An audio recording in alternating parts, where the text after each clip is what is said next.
Guess who just came in? Wanting to make America great again, wanting to make America safe again. Donald Trump announcing Pam Bondi just yesterday. Very simple. Make America great again. That's what we're going to do. We're going to make America great again. And she's going to take crime out of the system. As much as anybody can do that, she's going to do it. We're going to make America safe again.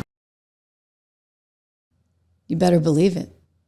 But, you know, that's not easy to do when you get a lot of people like Letitia James and a few others along the way that want to impede you at every single juncture. And it's getting pretty bad, judging by what we're seeing from one Tom Homan and some of his comments. So AG Pam Bondi, she said, you know what, that's fine. That's fine. Because ultimately here, the feds are in charge.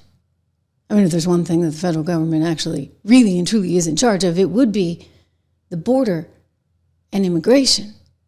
So you want to play that game? Well, guess what? We don't have to send you any money. We're going to shut it all off. No more federal funding for sanctuary cities. You guys are in the way. And you know what? It could get a whole lot worse than that. As Tom Homan said, you may find yourself in handcuffs. Letitia James, you may find yourself indeed in handcuffs. Letitia says, no, we're ready for this. I've been preparing for this day. This is exactly what she said right after Trump was elected. With other Democratic AGs across this country to make sure that we would be ready to respond to any attempt to roll back our rights. So here we are. We've studied their platforms. We've identified certain possibilities, fact patterns. We've created contingency plans. So no matter what the next administration throws at us, we're ready. We're ready to respond to their attacks. We're ready to respond to any attempts to cut or eliminate any funding to the great state of New York, as the governor outlined. Boom!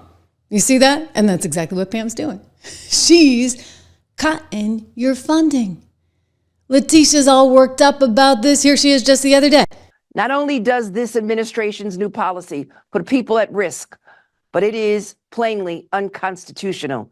I'm not so sure about that. I think it's actually rather unconstitutional what you're doing in light of the federal government having the jurisdiction here, one Letitia James. You saw her tweet the other day. I've shown this to you guys. New York law has laws that protect immigrants and limit cooperation with federal immigration enforcement efforts. Those laws should be followed by law enforcement and officials in our state. I'll always uphold our laws and protect immigrant New Yorkers, except here's the problem. The federal government has jurisdiction over this. We've been over this, guys. I mean, whether you want to talk the Commerce Clause, whether you want to talk Article 1, Section 8, Clause 4, to establish a uniform rule of naturalization, this is where it comes from. So, you know what? I'm going to go on a limb and I'm going to say that Pam Bondi is probably a much smarter attorney than one Letitia James ever dreamt of being. Okay, she went to Harvard. I'm sorry. Am I going to get in trouble for saying maybe that was DEI? I don't think she's the brightest. You know why? I know that because she was out there bringing one stupid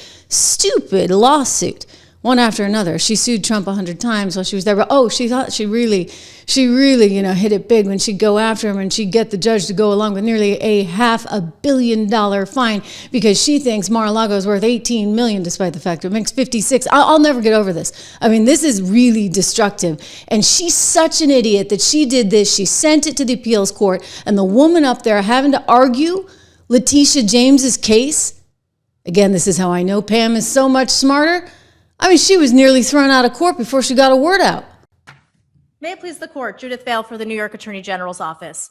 All of the defendants repeatedly violated... Ms. Vail, can you identify any previous case in which the Attorney General sued under Executive Law 6312 to upset a private business transaction that was between equally sophisticated partners, where the supposed victim had the ability and legal obligation to discover the allegedly misrepresented matters by conducting its own due diligence, where the supposed wrongdoer advised the supposed victim through written disclaimers to conduct its own due diligence and to draw its own conclusions, where the alleged misrepresentation almost entirely concerned inherently subjective valuations of properties and businesses. Yes.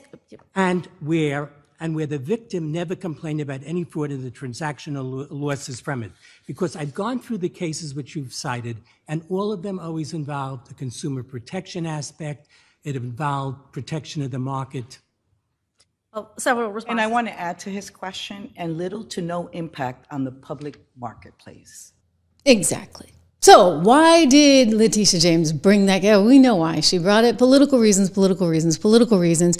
And now, for more political reasons, she's standing in the way of Tom Homan being out there trying to do his job. In fact, it's rather sort of unbelievable. He's out there trying to do a raid. I mean, they're not messing around. All right, let's just take a look. I want to show you something that aired on Fox. He was showing kind of what goes into this and what his goals were for an upcoming raid. Take a look. Federal agents from ICE, HSI, DEA, FBI, ATF, and CBP, all targeting alleged members of the Venezuelan gang Tren de Aragua. Tom, you guys have hundreds of people out here. What's the goal today? The goal today is send a message to TDA that we're going to eradicate them from this country. There's no safe harbor. There's no sanctuary for them folks. Well, I mean, of course, unless you're in New York. Unless you're in New York and you have Letitia James protecting you, and she's doing so at odds with the federal government. Tom Homan says people are tipping people off about this stuff, and this is unacceptable. Here he is, just a short time ago, appearing on Fox and saying, listen, you know what, you're going to get hauled off in handcuffs yourself. He's working with Pam Bondi as we speak. They're working on the law here because Letitia James, I'm sorry, honey bunny, you're going to jail if you keep this up. When they come to they cross the line of impediment, and that's why I'm working very close, starting this morning with Department of Justice, and where do they cross that line of impediment? So they may find themselves in a pair of handcuffs very soon.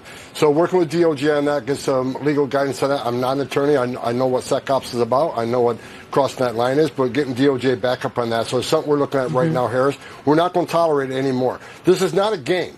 When we show up these sites, this is a dangerous job for the men and women of ICE and Border Patrol and all the DOJ agencies. To have that type of interference puts our officers at great risk. Not only the officers, it puts the aliens at great risk because anything can happen when we take our eyes off the goal here. So we're addressing that immediately today. I'm addressing OPSEC today, operational security, how these leaks are happening. We've already identified how this operation got leaked. I'll deal with that today. So, it got leaked. So he's out there in Aurora, Colorado, trying to make sure that we get some of the worst criminals off the streets. ICE says we have 650,000 known criminals that are here illegally in the country, 50,000 of whom have criminal charges for homicide, and then you get another 20,000 with sexual assault charges. And lawmakers are getting in the way of that? And apparently not just lawmakers, people who have, their own sort of view of the world, if you would, including somebody from a Soros-owned radio station. Take a look at this one, guys. I want to share with you. This is out in San Francisco. Apparently, one of the anchors in San Francisco somehow got wind of some news that there was going to be a raid. So the FCC, run now by Brandon Carr, is not too happy about this. They're actually investigating this whole thing. It's KCBS. And they say it's actually an investigation into Audacity's San Francisco all-news radio station, where the host divulged the details of where some ICE agents were operating in the area in late January. So during the segment, an anchor revealed that ICE agents were conducting operations in eastern portions of the Bay Area, which included details on the make, model, and colors of unmarked vehicles being used in the operation. And so Carr did an interview with Fox Digital and said, listen, I want to express my thanks and appreciation to DHS and ICE agents. These law enforcement professionals are honorably serving this country, carrying out vital missions. Their safety is paramount. The FCC will hold broadcasters accountable for complying with their public interest obligations. You see, it's a radio station. It has public interest obligations. And you know who else has a public interest obligation to at least follow the law? That would be one Letitia James. But, It's not like she's ever been so interested in enforcing the law, except against Donald Trump in bizarre ways. I mean, so I suspect at this point, you're talking about a woman like Pam Bondi who actually understands the law, and you've got a team of people that have been investigating this and looking at this for the last 4 years. They're ready. So Letitia, you may say you're ready all you want. I'm sorry. Honey bunny, your funding's been cut off.